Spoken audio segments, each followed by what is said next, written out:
Shqipëria feston këtë të shtunë 81 vjetorin e çlirimit, një ditë me rëndësi të veçantë kombëtare që nderon heronjt që dhanë jetën për lirinë e vendit. Në varrezat e dëshmorëve të kombit në Tiranë, u zhvillua ceremonia zyrtare homazheve që solli pjesëmarrje të personaliteteve të larta të shtetit shqiptar.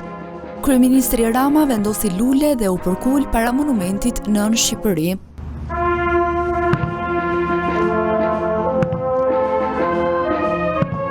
Vlora përkujtoi këtë të shtunë 81 vjetorin e çlirimit me homazhe dhe kurora me lule pranë lapidarit të dëshmorëve.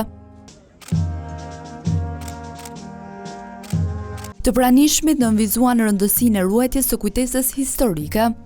Dhe sot është dhe një ditë reflektimi për mënyrën se si ne duhet të përkushtohemi dashurisë për atë dheun tonë, të paharuar dhe të nderuar gjithë ata që sakrifikuan jetën për lirinë e vendit. Mes ngjyrave kuqezi, Fieri nderoi të rënët me vizitat e homazhe në varrezat e dëshmorëve. Në Kruj kjo ditë u përkujtua gjithashtu me homazhe në varrezat e dëshmorëve, ku vendosën kurora me lule. Lushnja ju bashkua gjithashtu nderimeve me rastin e ditës së çlirimit me homazhe pranë memorialit të dëshmorëve.